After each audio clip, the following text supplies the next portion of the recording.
আমার ভাই ও ভাবির ৬ বছর ধরে সন্তান হচ্ছিল না। আমার তালাকের কারণে আমি আমার মায়ের বাড়িতেই থাকছিলাম। হঠাৎ আমার ভাইয়ের আমার দিকে এমন নজর পড়ল যে সে আমাকে ভাবির জায়গায় এনে এক নয় অনেক রাত ভাবি ভেবে আমার সাথে। নমস্কার বন্ধুরা, আজকের এই গল্পে আপনাদের স্বাগতম। আমার নাম আরোহী এবং আমি তালাকপ্রাপ্ত। ১ বছর আগে আমার বিয়ে হয়েছিল, কিন্তু আমার বিয়ে ১ বছরও টিকেনি। আমার দুর্বলতার সুযোগ নিয়ে আমার ভাই এমনভাবে কাজ করবে তা আমি কল্পনাও করতে পারিনি। এখন আমি আমার মায়ের বাড়িতে থাকছিলাম। মায়ের বাড়ির এক-একটি দিন আমার জন্য ভারী হয়ে উঠছিল, কারণ মা, বাবা এবং ভাইয়ের তিরস্কার দিন দিন বাড়ছিল। তাদের ধারণা ছিল, আমি যদি এভাবে বাড়িতে পড়ে থাকি তাহলে ভাইয়ের দ্বিতীয় বিয়ে হবে না। তারা আমাকে ক্রমাগত অন্য কোথাও চলে যেতে বলছিল। আমার বাধ্যবাধকতা ছিল, তাই আমি তাদের কথা শুনতাম, কারণ আমি নিজের ইচ্ছায় লাভ ম্যারেজ করেছিলাম এবং তা ১ বছরও টিকেনি। একদিন আমার চাচাতো ভাই মোহনের ফোন এল। মোহন আমাকে তার বাড়িতে ডাকল। সেও জানত যে তার মামামামির স্বভাব কতটা নিষ্ঠুর। সে বলল, দিদি, আপনি আমাদের বাড়ি চলে আসুন, এখানে আপনি শান্তি পাবেন। আমি আমার বিবাহিত জীবন বাঁচানোর অনেক চেষ্টা করেছিলাম, কিন্তু আমার স্বামী কানের কাছা ছিল। তার পরিবার তার মনে আমার সম্পর্কে ভুল ধারণা ঢুকিয়ে দিয়েছিল। সেই কথা শুনে সে আমাকে তালাক দিল। আমার বিয়ে হয়েছিল ২৫ বছর বয়সে এবং ২৬ বছর বয়সে তালাক হয়ে গেল। যাই হোক, আমি সেই সব কথা বারবার মনে করতে চাইনি। তাই যখন মোহন আমাকে ফোন করে তার বাড়ি ডাকল, সেই রাতে আমি সিদ্ধান্ত নিলাম যে আমি আর আমার মায়ের বাড়িতে থাকব না। আমি আমার জিনিসপত্র গুছিয়ে নিলাম এবং বাসে চড়ে তার বাড়ির দিকে রওনা হলাম। যাই হোক, মা বাবা আমাকে বাড়িতে চাইছিলেন না, তাই কয়েকদিনের মধ্যে আমার মেজাজ বদলে যাবে এই ভেবে আমি মোহনের বাড়ি চলে গেলাম। মোহনের বিয়ে হয়ে গিয়েছিল। তার স্ত্রীর নাম প্রিয়া। গত ৬ বছর ধরে তারা দুজনেই শহরে থাকছিলেন। তাদের সুখী সংসার ছিল, কিন্তু বিয়ের ৬ বছর পরও তাদের সন্তান হয়নি। যার সাথে আমি বাচ্চাবেলায় খেলেছিলাম, যাকে আমি ভাই বলে ডাকতাম, তার সাথে এক রাত এমনও আসতে চলেছে যে আমি তার সাথে তার বিছানায় থাকব, এই ভাবনা আমি স্বপ্নেও ভাবিনি।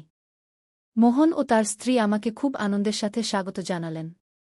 যেমন তিরস্কার আমি আমার নিজের পরিবার থেকে পেয়েছিলাম, তা মোহনের বাড়িতে একদম পেলাম না। সেখানে ভাবি আমার খুব যত্ন নিচ্ছিলেন। আমার কি চাই কি চাই না তা তিনি দেখছিলেন। সেই সুখের পরিবেশে থাকা আমাকেও ভাল লাগছিল। দেখতে দেখতে মোহনের বাড়িতে আমার ৫ দিন হয়ে গেল। এই ৫ দিনে আমি তাদের দুজনের মধ্যে একবারও ঝগড়া হতে দেখিনি। কিন্তু এখন আমার কারণে তাদের বাড়িতে ঝগড়া না হয়, তাই আমি মোহনকে বললাম, আমার এখন বাড়ির জন্য রওনা হওয়া উচিত। সম্ভবত আপনাদেরও আমার কারণে সময় মিলছে না গিয়েতে। মোহন বলল, এখন সময় মিলবে না কেন? আমাদের বিয়ে হয়েছে ৬ বছর। মোহন আমাকে আরও কয়েক দিন তার বাড়িতে থাকার অনুরোধ করল এবং আমি তার অনুরোধ ফিরিয়ে দিতে পারলাম না। সেই দিন রাতে হঠাৎ আমি কারও আওয়াজ শুনতে পেলাম। আমার ঘর মোহনের ঘরের পাশেই ছিল। আমি যেই ঘর থেকে বের হলাম, মোহন ভাইজের ঘর থেকে আওয়াজ আসতে লাগল। সেই অদ্ভুত আওয়াজ সম্ভবত ভাবিরই ছিল। রাতের বেলা ভাবির এমন আওয়াজ কেন আসছিল তা আমি ভালোভাবেই বুঝতে পারছিলাম, কারণ একসময় আমারও বিয়ে হয়েছিল। সেই আওয়াজ শুনে হঠাৎ আমার স্বামীর কথা মনে পড়ল। আমার মনে অনাকাঙ্ক্ষিত অনুভূতি জন্ম নিতে লাগল। তখন আমি আমার ঘরে গিয়ে কানে তুলা দিয়ে ঘুমিয়ে পড়লাম, যাতে সেই আওয়াজ না শুনতে পাই এবং আমার চোখের সামনে অনাকাঙ্ক্ষিত দৃশ্য না আসে। পরের দিন ভাইয়ের বাড়িতে ভাবির মামি এসেছিলেন। ভাবির মামি কথা প্রসঙ্গে বললেন, প্রিয়া, তুমি আমাদের কখন দাদি বানাবে? তোমার ভালো খবর কখন শুনব? তার মামির প্রশ্ন শুনে প্রিয়ার মুখ খারাপ হয়ে গেল। তখন মোহন ভাই বলল, আমাদের ফ্যামিলি প্ল্যানিং আছে, কিন্তু এখনই আমরা সে বিষয়ে ভাবিনি। যেই প্রিয়া ভাবির মামি চলে গেলেন, প্রিয়া ভাবি মুখ ভার করে নিজের ঘরে চলে গেলেন। প্রিয়াকে তার মামির প্রশ্ন এত খারাপ লাগল কেন তা আমি বুঝতে পারলাম না। প্রিয়া আমাকে খুবই দুঃখিত দেখাচ্ছিল, তাই আমি তার পিছনে পিছনে তার ঘরে গেলাম। সেখানে আমি তাকে কাঁদতে দেখলাম। প্রিয়াকে কাঁদতে দেখে আমি বললাম, প্রিয়া, তুমি কি তোমার মামির প্রশ্নের কারণে কাঁদছ? এতে কান্নার কি আছে? মোহন তাদের বলে দিয়েছে যে তুমি আমাদের পরিবার পরিকল্পনা আছে এবং তোমরা সেভাবেই চলছ, এতে খারাপ লাগা বা কান্নার কোনো কারণ নেই। এখন তুমি শহরে থাকো, তাই তোমার চিন্তাভাবনাও উন্নত হবে। শহরের মানুষ সবকিছু ভেবেচিন্তে করে এবং আজকাল সন্তান নেওয়া এত সহজ নয়, খরচও অনেক বেড়ে গেছে। আমি বলছিলাম, এমন সময় প্রিয়া হঠাৎ আমার কাঁধে মাথা রেখে জোরে জোরে কাঁদতে শুরু করল। তারপর আমি তার চোখের জল মুছে দিয়ে তাকে আশ্বস্ত করে জিজ্ঞাসা করলাম, প্রিয়া ভাবি, তোমার কান্নার কারণ আমার কাছে অন্য কিছু মনে হচ্ছে। যাই হোক, তুমি আমাকে বলো। তুমি আমাকে তোমার বন্ধু ভেবে সব বলতে পারো। তখন প্রিয়া বলল, আরোহী, এখন যেহেতু তুমি আমাকে বন্ধুত্বের সম্পর্কে প্রশ্ন করেছ, আমি তোমাকে সত্যি উত্তর দেব। কিন্তু এটা শুনে তুমি ননদ হিসেবে নয়, বন্ধু হিসেবে বুঝবে। এটা প্রতিশ্রুতি দাও। ও আমি প্রিয়াকে প্রতিশ্রুতি দিলাম যে আমি তাকে বন্ধু হিসেবে বুঝব। তখন প্রিয়া বলতে শুরু করল, আমাদের কোনো পরিবার পরিকল্পনা নেই। সত্যি কথা হলো, আমি কখনো মা হতে পারব না। আমার মধ্যে এমন একটা সমস্যা আছে যে আমি মা হওয়ার উপযুক্ত নই। আমি প্রিয়াকে বুঝিয়ে বললাম, এতে এত চাপ নেওয়ার কি দরকার? তুমি একদম চাপ নিও না। আল্লাহর ইচ্ছা হলে সব ঠিক হয়ে যাবে। যদি তোমরা পিতামাতা হওয়ার সুখ চাও, তাহলে তোমরা অনাথ আশ্রম থেকে একটা বাচ্চা নিতে পারো। এতে তোমারও মাতৃত্ব মিলবে, আর সেই বাচ্চারও একটা ভালো জীবন হবে। এতে প্রিয়া বলল, যদি আমাদের বাচ্চা নিতে হতো, তাহলে আমরা অনেক আগেই নিয়ে ফেলতাম। কিন্তু আমরা এমন কিছু করতে চাই না। মোহন এবং আমি শুধু আমাদের নিজের বাচ্চা চাই।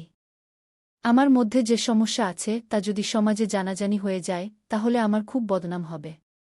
আর আমরা তা চাই না। প্রিয়ার উত্তর শুনে আমি তাকে শুধু এতটুকু বললাম, তুমি তোমার চেষ্টা ছেড়ো না। একদিন না একদিন তুমি নিশ্চয়ই মা হবে। সেই দিন সন্ধ্যায় ভাই এবং প্রিয়া ভাবি আমাকে তাদের সঙ্গে একটা পার্টিতে নিয়ে যাওয়ার জিদ করতে লাগল। সেই পার্টি ছিল ভাইয়ের অফিসের এক বন্ধুর। আমি তাদের সঙ্গে যেতে রাজি হচ্ছিলাম না, কিন্তু প্রিয়া ভাবি বললেন, আমরা বাইরে যাচ্ছি, আর তুমি ঘরে একা থাকবে। আমি চাই না যে আমার প্রিয় ননদ ঘরে একা থাকুক। প্রিয়া ভাবি আমাকে এত জোরাজুরি করল যে আমাকে প্রস্তুত হয়ে তাদের সঙ্গে যেতেই হল। যখন আমি প্রস্তুত হয়ে আমার রুম থেকে বেরিয়ে এলাম, তখন প্রথমে ভাই আমার প্রশংসা করল। ভাই বলল, আরোহী, তুমি খুব সুন্দর দেখাচ্ছ। অনেক দিন পরে আমি এভাবে প্রস্তুত হয়েছি। ভাইয়ের পরে প্রিয়াও আমার প্রশংসা করল। কিছুক্ষণের মধ্যে আমরা সেই পার্টিতে পৌঁছে গেলাম। পার্টিতে পৌঁছে ভাইয়ের পরিচিত লোকেরা এসে প্রিয়া ভাবিকে একই প্রশ্ন করছিল, আপনি গুড নিউজ কখন দেবেন? প্রিয়া ভাবি সবাই এর মাধ্যমে এর অর্থ কী? আমি তাদের একটি বিপরীত প্রশ্ন করেছিলাম, যার উত্তরে তিনি বললেন, তুমি এখন আমাকে প্রতিশ্রুতি দিয়েছ, তাই তুমি আমাকে না বলতে পারবে না। তারপর প্রিয়া ভাবি বলতে লাগলেন, আরোহী, গত 6 বছর ধরে আমি মা হওয়ার জন্য ব্যাকুল হয়ে আছি। এ পর্যন্ত আমরা হাসপাতালে লক্ষাধিক টাকা খরচ করেছি, কতগুলি ইনজেকশন ও ওষুধ আমি নিয়েছি, কিন্তু কোনো লাভ হয়নি। আমার ইচ্ছা, আমার ও মোহনের সন্তান তোমার গর্ভে বেড়ে উঠুক, আর মোহন ও তোমার সন্তান আমার গর্ভে। আমি জিজ্ঞাসা করলাম, তাহলে? আমার কথা শুনে প্রিয়া ভাবি বললেন, এর মানে হল, যতদিন তুমি গর্ভবতী না হও, ততদিন তুমি কিছু রাত মোহনের সাথে কাটাবে। প্রিয়া ভাবির কথা শুনে আমার পায়ের নিচে মাটি সরে গেল। যার সাথে আমি ছোটবেলায় খেলেছি, যাকে কাল পর্যন্ত আমি ভাইজা বলে ডেকেছি, আজ তার স্ত্রী আমাকে তার সাথে রাত কাটানোর প্রস্তাব দিচ্ছে। আমি প্রিয়া ভাবিকে বললাম, আপনি কি সচেতন? আপনি কি বুঝতে পারছেন আপনি কি বলছেন? তিনি উত্তর দিলেন, হ্যাঁ, আমি সব ভেবেচিন্তেই বলেছি। তোমাকে এই কাজ বিনামূল্যে করতে হবে না। সেদিন প্রিয়া ভাবি আমাকে বললেন, মোহন ও আমি তোমাকে 1 লাখ টাকা দেব এবং একটি বাড়িও দেব। আমরা জানি তোমার বাবা মা ও ভাই তোমাকে অনেক কষ্ট দেয়। ভাবির এই কথা আমাকে ভাবতে বাধ্য করল। আমার নিজের একটি বিউটি পার্লার খোলার ইচ্ছা ছিল, যাতে আমি নিজে উপার্জন করতে পারি এবং সুখে জীবনযাপন করতে পারি। আমি বেশি দিন বাবা মায়ের উপর নির্ভর করে থাকতে পারতাম না। আমি তাদের কাছ থেকে 1 লাখ নিয়ে একটি ছোট পার্লার কোর্স করেছিলাম, কিন্তু বড় পার্লারের জন্য প্রফেশনাল কোর্স করা প্রয়োজন ছিল। এই টাকা দিয়ে আমি একটি ভালো ও ব্যয়বহুল প্রফেশনাল কোর্স করতে পারতাম। শুধু তাই নয়, আমি আমার বড় পার্লারও খুলতে পারতাম, যেখান থেকে আমার ভালো আয় শুরু হতো। শেষ পর্যন্ত আমি ভাবির দেওয়া প্রস্তাব মেনে নিলাম এবং তাদের সন্তান জন্ম দিতে রাজি হলাম। কিন্তু আমি ভাবিকে জিজ্ঞাসা করলাম, এইসব বিষয়ে ভাইজাও কি জানেন? তখন ভাবি বললেন, তোমার ভাইজাও এজন্য রাজি আছে। আর হ্যাঁ, আজ থেকে তাকে ভাইজা বলে ডেকো না, তাকে মোহন বলে ডাকো। তারপর তিনি আমাকে ভাইয়ারের ঘরে নিয়ে গেলেন। আমাকে দেখে ভাইয়া দাঁড়িয়ে গেলেন। ভাবি তাকে দেখে হ্যাঁ সূচক মাথা নাড়লেন। তারপর ভাইজা আমাকে জিজ্ঞাসা করলেন, আরোহী, তুমি কি সত্যিই রাজি? আমি উত্তর দিলাম, হ্যাঁ ভাই। তখনই ভাবি তাড়াতাড়ি বললেন, এখন থেকে ভাই নয়, শুধু মোহন বলো। ভাবি ও ভাইয়ার তাদের নিজের সন্তান চাইছিলেন। ভাবি মা হতে বড় ত্যাগ স্বীকার করার সিদ্ধান্ত নিয়েছিলেন। আমার বয়স তখন ২৬ বছর হয়ে গিয়েছিল, এবং আমি জানতাম না যে আমি ভবিষ্যতে বিয়ে করব কিনা। যদি আমি কারো সাহায্য করতে পারতাম, তবে কেন আমি তা করতে অস্বীকার করব? যাই হোক, মোহন আমার ফুফাতো ভাই ছিল এবং সে আমার থেকে বড় ছিল, তাই আমাদের বিয়ে হতো না। ছোটবেলা থেকেই আমাদের শুধু ভাইবোনের সম্পর্ক ছিল। কিন্তু আমি সব ভুলে যাওয়ার সিদ্ধান্ত নিলাম। আমি আমার কাজের টাকা এবং আমার প্রাপ্য বাড়ি পেতে যাচ্ছিলাম, যার ফলে ভবিষ্যতে আমাকে কারো কাছে হাত পাততে হবে না। আমি দৃঢ় সিদ্ধান্ত নিয়েছিলাম যে আমি বাবা মায়ের কাছে ফিরে যাব না। কয়েক মাসের মধ্যেই আমার বাবা মা আমার জীবন দুর্বিষহ করে তুলেছিলেন। আমি আমার চিন্তায় ডুবে গিয়েছিলাম, এমন সময় হঠাৎ ভাবির কণ্ঠ শুনতে পেলাম। তিনি বললেন, আমরা এখনই পার্টি থেকে ফিরেছি, তুমিও ক্লান্ত হবে, তাই আজ বিশ্রাম করো। আমরা যা সিদ্ধান্ত নিয়েছি তার শুরু হবে কাল থেকে। আমি হ্যাঁ সূচক মাথা নাড়লাম এবং আমার ঘরে চলে গেলাম। সময় দ্রুত কেটে গেল এবং পরের দিন চলে এল। রাতে খাবার পর আমি আমার ঘরে চলে গেলাম। কিছুক্ষণ পর ভাবি আমার ঘরে এলেন। তার হাতে একটি নাইট গাউন ছিল। ভাবি আমাকে যে নাইট গাউন পরতে দিয়েছিলেন তা বেশ বোল্ড ছিল। ভাবি বললেন, মোহন আমার ছাড়া অন্য কোনো মেয়ের দিকে তাকায় না, কিন্তু এখন সে যাই করবে তা আমাদের দুজনের সম্মতিতেই করবে। আমি জানি সে তোমার কাছে আসতে কতটা সংকোচ বোধ করে। তোমাকে এই বোল্ড নাইট গাউনে দেখলে তার সংকোচ দূর হয়ে যাবে, তাই আমি তোমাকে এই পোশাক দিচ্ছি। তুমি এই পোশাকে দেখলে সে তোমার প্রতি আকৃষ্ট হবে। ভাবির কথা মতো আমি সেই হট গাউন পরলাম। তার ঘরে যাওয়ার আগে ভাবি বললেন, মনে রেখো, এটা শুধু একটি ডিল। এই ডিল ছাড়া অন্য কোনো চিন্তা মাথায় আনো না। সেই মুহূর্তে আমি শুধু আমার ভবিষ্যতের কথা ভেবে মোহনের কাছে যাচ্ছিলাম। আমি হ্যাঁ সূচক মাথা নাড়লাম এবং ভাবির সাথে তার ঘরে চলে গেলাম। মোহন তার ঘরে কোথাও দেখা যাচ্ছিল না, সে হলে ছিল না। ভাবি তাকে তার ঘরে ডাকলেন, তখন সে বাথরুমে ছিল। তারপর ভাবি বললেন, আরোহী ঘরে এসেছে। এতে মোহন বলল, আমি ফ্রেশ হয়ে আসছি। কিন্তু যতক্ষণ আমি বাইরে আসি, ঘরের লাইট। বৌদি বোধ হয় বুঝে গিয়েছিলেন, সম্ভবত তিনি সামনে আসতে সংকোচ বোধ করছিলেন। বৌদি ঘর থেকে বেরিয়ে গেলেন এবং আমি ঘরের লাইট বন্ধ করে দিলাম। তারপর আমি গিয়ে বিছানায় বসলাম। মোহন বাথরুম থেকে বেরিয়ে এসে আমার পাশে বসে গেল। সেই মুহূর্তে আমার মুখ থেকে একটি শব্দ বের হচ্ছিল না, আর মোহনও কিছু বলছিল না। পরে হঠাৎ সে আমার গলায় হাত দিল, এবং এরপর যা ঘটল তা আমি কখনো কল্পনাও করিনি। আমার কাছে এসব একেবারেই ভালো লাগছিল না, কিন্তু তখন আমি মনে রেখেছিলাম যে এটি শুধু একটি চুক্তি। যদি আমার ভবিষ্যৎ সুখময় করতে হয়, তবে আমাকে এই কাজগুলো করতেই হবে এবং এই ব্যথা সহ্য করতেই হবে। যাই হোক, আমি তো এক দম্পতিকে পিতামাতা হওয়ার সুখ দিচ্ছিলাম। যেমন আমি সেই রাত মোহনের সাথে কাটিয়েছিলাম, তেমনি যতদিন পর্যন্ত না আমি গর্ভাবস্থার লক্ষণ অনুভব করলাম, ততদিন আমি প্রতিদিন রাত মোহনের সাথে কাটাতে লাগলাম। এখন আমি নিজেই ঘরে অন্ধকার করে দিতাম, কারণ মোহনও এটাই চাইত। দেখতে দেখতে পুরো 1 মাস পর আমি গর্ভাবস্থার লক্ষণ অনুভব করতে লাগলাম। আমার তীব্র খাবার ইচ্ছা এবং মাথা ঘোরা শুরু হল। মোহনের এক বন্ধু ডাক্তার ছিলেন মোহন, তিনি আমাকে চেকআপের জন্য তার বন্ধুর হাসপাতালে নিয়ে গিয়েছিলেন। ডাক্তার আমাকে গর্ভবতী হওয়ার সুখবর দিলেন, যা শুনে মোহন এবং প্রিয়া ভাবির মুখে আনন্দ দেখার মতো ছিল। আমিও তাদের আনন্দে শরিক ছিলাম। এখন ভাবি এবং মোহন আগের চেয়ে বেশি আমার যত্ন নিতে শুরু করেছিলেন। মোহনের আমার প্রতি চিন্তা অনেক বেড়ে গিয়েছিল। সে সব আত্মীয় স্বজনকে জানিয়ে দিয়েছিল যে ভাবি গর্ভবতী। তাদের উপর যে বড় দাগ ছিল তা শীঘ্রই মিটে যাচ্ছিল। তারা যদিও তাদের স্ত্রীর সন্তান হওয়ার অজুহাত তৈরি করছিলেন, কিন্তু গ্রামে কিছু মহিলা ভাবিকে বন্ধা বলতে শুরু করেছিল। দ্রুততার সাথে তাদের হাতে তাদের সন্তান দিয়ে তাদের এই তিরস্কার থেকে মুক্তি দিতে হবে। শহরে তাদের বাড়িতে বেশি আত্মীয় আসত না, যারা আসত মোহন তাদের ফোনেই টালবাহানা করে দিত। এখন তো মোহন অফিসে যাওয়ার সময় বাড়ি বাইরে থেকে তালা দিয়ে দিত, যাতে কেউ বাড়িতে এলে তালা দেখে ফিরে যায়। এভাবে করলে আমি কারো সামনে আসতে পারতাম না এবং ভাবির পেট দেখানোর প্রশ্নই উঠত না, যাতে তাদের কারো প্রশ্নের মুখোমুখি হতে না হয়। কখনো কখনো ভাবি বাইরে কিছু কিনতে যেতেন, এর জন্য তিনি অনলাইনে নকল পেট অর্ডার করেছিলেন, যা বাইরে যাওয়ার সময় তিনি তার পেটে লাগিয়ে নিতেন, যাতে তিনি গর্ভবতী দেখায়। ভাবি আগে থেকেই পরবর্তী প্রস্তুতি নিয়ে রেখেছিলেন। আমি আমার বাবা মাকে বলেছিলাম যে আমি শহরে চাকরি করছি, তাদের বাড়িতে ফিরে যাওয়া আমার জন্য ঠিক হবে না, এবং এই বিষয়টি আমি আগেই বুঝে ফেলেছিলাম। প্রথম 4 মাস ডাক্তার খুব সতর্ক থাকার পরামর্শ দিয়েছিলেন। ধীরে ধীরে 5ম মাসও কেটে গেল এবং 6ষ্ঠ মাস শুরু হয়ে গেল। এখন আমার পেট দেখা যাচ্ছিল। যেদিন থেকে আমি গর্ভবতী হয়েছিলাম, মোহন এবং ভাবি আমাকে তাদের রুমে থাকার জন্য দিয়েছিলেন, কারণ সেখানে এসি ছিল। তারা আমাকে সব ধরনের সুবিধা দিচ্ছিলেন। হঠাৎ এক রাতে আমার মনে হতে লাগল কেউ বারবার আমার কাছে আসছে। এক রাতে আমি দেখলাম মোহন আমার পেটের কাছে বসে আছে, সে আমার পেটে হাত বুলাচ্ছিল। সে একজন বাবা ছিল যে তার সন্তানকে অনুভব করছিল, তাই আমি তাকে কিছু বলিনি। কিছুদিন এভাবেই চলতে থাকল। গর্ভাবস্থার কারণে কখনো কখনো রাতে আমার ঘুম আসত না, এবং হঠাৎ করেই রুমের ছোট লাইটও বন্ধ হয়ে যেত। তখন আমার মনে হতো কেউ আমার কাছে আসছে। আমার কাছে আসা কেউ নয়, মোহনই ছিল। সেই বাড়িতে পুরুষ একমাত্র সেই ছিল। সে আমার পেটে হাত বুলাতে বুলাতে হঠাৎ করেই আমার খুব কাছে চলে আসত এবং আমার সাথে উপরে নিচে হাত পা চালানোর চেষ্টা করত। এক রাতে সে আমার সাথে অস্বাভাবিক আচরণ করার চেষ্টা করল। আমি এ বিষয়ে ভাবিকে জানালে তিনি বললেন, তুমি কিছু বকচ্ছ? মোহন রোজ আমার কাছে ঘুমায়, সে আমার চেয়েও বেশি আমাদের সন্তানের যত্ন নেয়। যদি সে তোমার সাথে কিছু করত, তাহলে তুমি আমার সামনে দাঁড়িয়ে এত কথা বলতে পারতে না। ভাবি আমার কথা মিথ্যা মনে করেছিলেন, কিন্তু এখন মোহন রোজ আমার কাছে আসতে শুরু করেছিল। ভাবি আমাকে বোঝানোর চেষ্টা করেছিলেন যে এটি শুধু আমাদের চুক্তি, কিন্তু তিনি তার স্বামীকে এটা বোঝাতে ভুলে গিয়েছিলেন।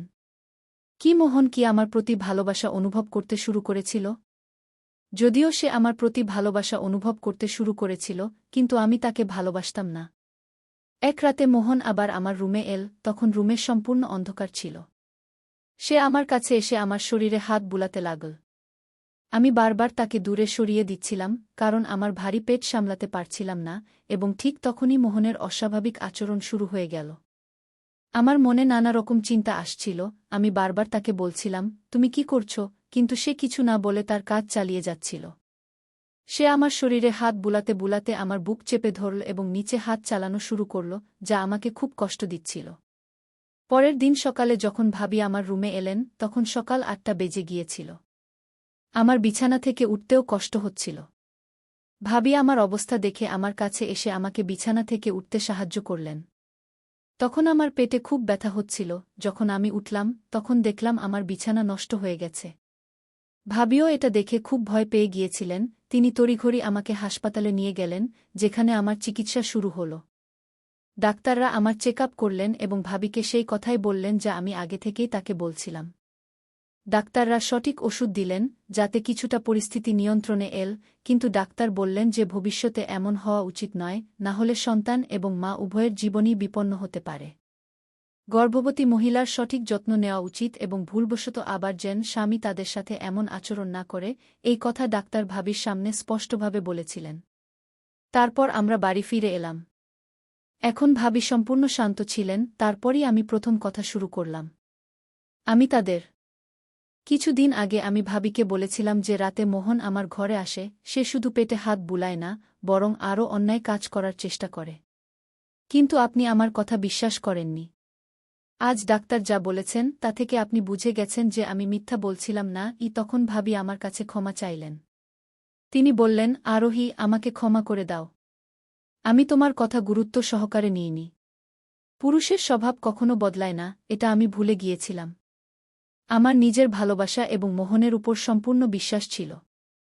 আমি কখনো ভাবিনি যে সে এমন কিছু করতে পারে। আজ সকালে সে তাড়াতাড়ি অফিস চলে গিয়েছিল, তাই এই বিষয়গুলো তার সামনে আসেনি। কিন্তু এখন আমি তাকে রঙে হাতে ধরেই প্রশ্ন করব। ভাবি আমার পাশে দাঁড়ালেন। গর্ভাবস্থায় আমার সাথে কি কি ঘটছিল তা তিনি বুঝে ফেলেছিলেন। আমি নিজেও কখনো ভাবিনি যে মোহন এমন আচরণ করবে। গর্ভাবস্থায়ও আমি এমন অন্যায় কাজের শিকার হচ্ছিলাম। আজ রাতেও আমি আমার পেটে তার হাত অনুভব করছিলাম। কিছুক্ষণ পর মোহন আবার অস্তাচরণ শুরু করল। যখন সে আমার গাউন নিচে টানতে লাগল, আমি জোরে চিৎকার করতে শুরু করলাম। আজ মোহন সীমা ছাড়িয়ে গিয়েছিল। সে আমার মুখে হাত দিয়ে আমার আওয়াজ বন্ধ করার চেষ্টা করল। ঠিক তখন ঘরের লাইট জ্বলে উঠল। লাইট জ্বলামাত্র সে তার মুখে হাত দিয়ে আমার থেকে দূরে সরে গেল। আমি নিজেকে সামলে নিয়ে বিছানা থেকে উঠলাম। তখন আমি যে ব্যক্তিকে সামনে দেখলাম, তাকে দেখে আমার এবং ভাবির চোখ ছানাবড়া হয়ে গেল। কারণ সে মোহন নয়, বরং তার বন্ধু ছিল। কয়েক মাস আগে মোহন আমাকে এবং ভাবিকে তার সেই বন্ধুর বাড়িতে একটি পার্টিতে নিয়ে গিয়েছিল। সেই বন্ধুই আমার ঘরে ছিল। ভাবি তাকে জোরে থাপ্পড় মারলেন, তখন সে সব কথা বলতে শুরু করল। সে কিছু বলতে যাচ্ছিল, ঠিক তখন মোহন সেখানে চলে এল। মোহন তার বন্ধুকে দেখে হতবাক হয়ে গেল। সে তার বন্ধুর কলার ধরে তাকে সেখান থেকে নিয়ে যাওয়ার চেষ্টা করল, কিন্তু ভাবি মোহনকে থামালেন এবং বললেন, এটা এখানে কিভাবে এলো এবং কতদিন থেকে আসছে, আমি সব জানতে চাই। এই নিচকে আমি এখান থেকে যেতে দেব না। মোহন তার বন্ধুকে কিছু বলতে দিচ্ছিল না। মনে হচ্ছিল মোহনেরই এতে হাত আছে। ঠিক তখন ভাবির আওয়াজ এত জোরে হয়ে গেল যে মোহনও এক কোণে গিয়ে দাঁড়িয়ে পড়ল। মোহনের বন্ধুর নাম ছিল ববলু। ভাবি তাকে প্রশ্ন করলেন, তখন সে বলতে শুরু করল। সে বলল, এই ঘরে আসার দ্বিতীয় রাস্তা প্রথমে আমাকে মোহনই দেখিয়েছিল। মোহনই আমাকে এই ঘরে নিয়ে আসত। আমি আরোহীর সাথে এই সব প্রথমবার করছি না। এই সব শুরু হয়েছিল আরোহীকে গর্ভবতী করার পর থেকে। তার পেটে যে বাচ্চা আছে সেটাও আমার। মোহন আমাকে তার সমস্যার কথা বলেছিল। সে আমাকে বলেছিল যে সে কখনো বাবা হতে পারবে না। এই সত্য যেন কখনো সামনে না আসে, তাই সে আমার সাহায্য নিয়েছিল। তার জায়গায় এসে আমি আরোহীকে গর্ভবতী করেছিলাম। তখন থেকে রাতে আরোহীর সাথে মোহন নয়, বরং আমি ছিলাম। ববলুর কথা শুনে ভাবি কাঁপতে শুরু করলেন।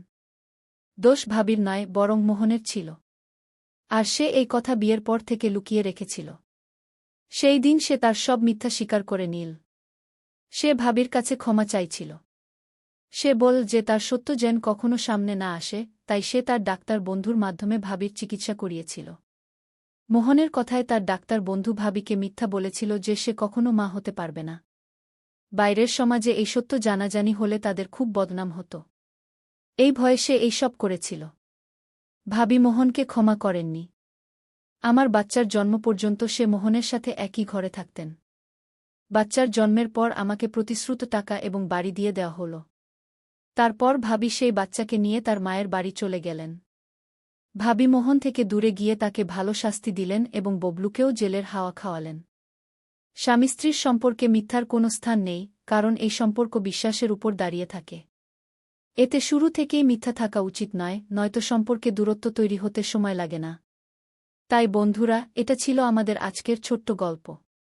আপনাদের এই গল্প কেমন লাগল কমেন্ট করে অবশ্যই জানাবেন। যদি গল্পটি পছন্দ হয় তবে লাইক করুন, বন্ধুদের সাথে শেয়ার করুন এবং আমাদের চ্যানেল সাবস্ক্রাইব করতে ভুলবেন না।